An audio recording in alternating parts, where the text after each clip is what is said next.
Mediation, arbitration, and litigation are three different forms of alternative dispute resolution procedures. They have different levels of significance. In a mediation, you have each party attends a meeting with a neutral that will facilitate the parties reaching agreement, but that neutral, which is typically a very experienced lawyer or a retired judge, will come in and not make any rulings and not make any decisions. Simply, they will guide the parties towards a resolution, advising each one of them respectively as to what they believe are the strengths and weaknesses of their case. Litigation is when a dispute is not resolved through mediation or some other business type of a setting where the parties come together. And that is when each party lawyers up and one files a lawsuit against the other, and they go to court and they undertake a heavy-handed, difficult, complex dispute resolution process where you have a state or federal judge that monitors the case and guides the discovery process to find out what the evidence really is, and ultimately may or may not dispose of the case before trial. And if it's not disposed before trial, it then ends up in an actual trial. Historically, people have thought that because litigation can be so costly and expensive, let's try to see if there's an alternative dispute resolution procedure that will make more sense. Arbitration comes online when people believe that this would be a procedure by which the parties could resolve an existing dispute between them efficiently, quickly, and inexpensively. The judge in an arbitration is not a government employee, but it is a private judge called an arbitrator.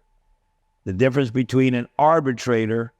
and a judge is that the arbitrator is paid by the parties, where they share the cost of the hourly fees of the arbitrator, whereas in litigation, your taxes that you pay to the government takes care of the federal judges and the state court judges.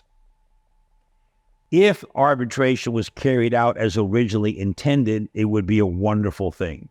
However, the problem with arbitration is it deprives the litigant that cannot afford legal fees the key to the courthouse, because now it becomes very expensive for the little guy, if you may, or the party that does not have the financial resources to pursue a dispute resolution through arbitration to go to court, because they have to pay not only their lawyers, but now they have to pay the arbitrator or arbitrators, because typically it's one or three arbitrators in an excessive amount of fees to have this, in essence, like a private judgeship. The quick and efficient resolution of disputes through arbitration is dangerous,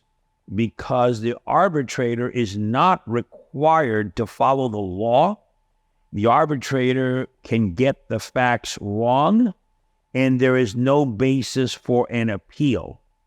The only way you can get an appeal in an arbitration is, one, if you can establish that the arbitrator was excessively biased and prejudiced, such as you having evidence that the arbitrator took a brown paper bag full of cash, or that the arbitrator exceeded the scope of his authority as set forth in the arbitration provision between the parties in terms of how he ruled. So if the arbitrator is proved to be biased or prejudiced in favor of one side, or if the arbitrator in fact exceeds the scope of its authority as to what it can and cannot arbitrate, what are the called arbitrable issues, unless those two things occur, there's no right of appeal. Many people were willing to forego the risk of an arbitrator not following the law or following or getting the facts right, because they thought it was at least a very quick and efficient way of resolving the dispute. problem arose when these arbitration provisions, which are what govern the scope, method, and process used in the arbitration, and these arbitration provisions exist in many contracts today, and especially in franchise agreements.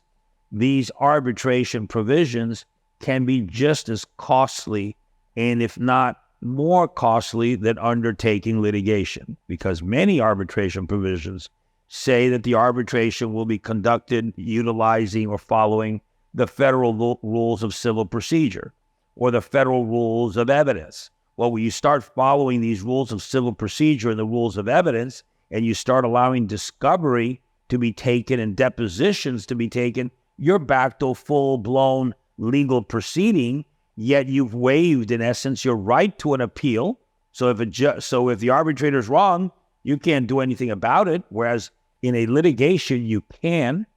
And secondly, the cost will be excessive because it is common that an arbitration can have arbitrators' fees plus the fees paid to the association that monitors the arbitration in the tens of thousands or hundreds of thousands of dollars,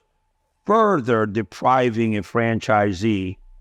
the key to the courthouse.